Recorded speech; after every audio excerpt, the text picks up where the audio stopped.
Cesar, ganito pala ituring si Bayani?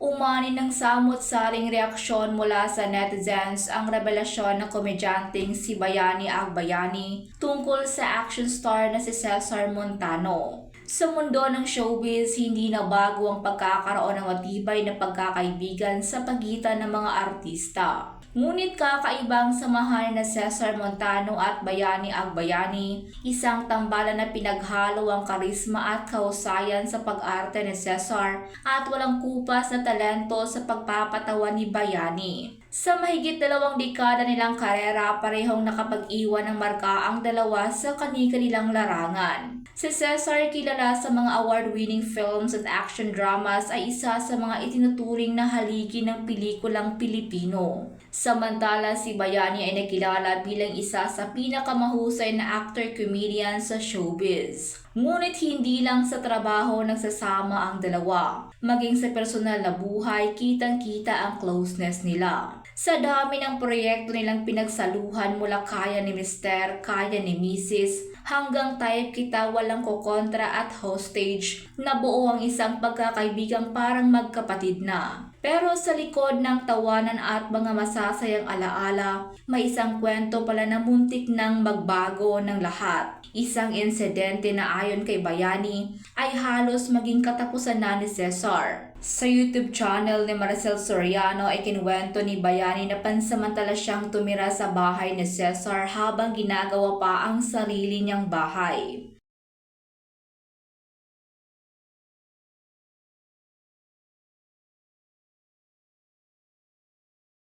Pero isang hindi inaasahang pangyayari nga ang nangyari ayon kay Cesar na muntik na niyang ikapahamak.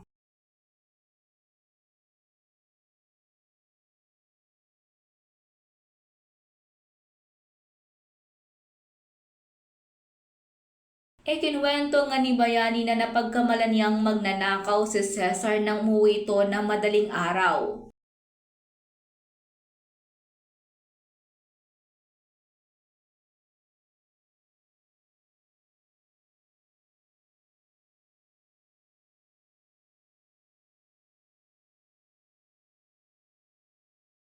Samantala, marami nga ang naaliw sa kwento ni Bayani. Patunay umano ito na sobrang close talaga nila ni Cesar. Dahil dito, humanga ang marami dahil sa pagkakaibigan ni na Cesar at Bayani na hanggang ngayon ay nanatiling matibay.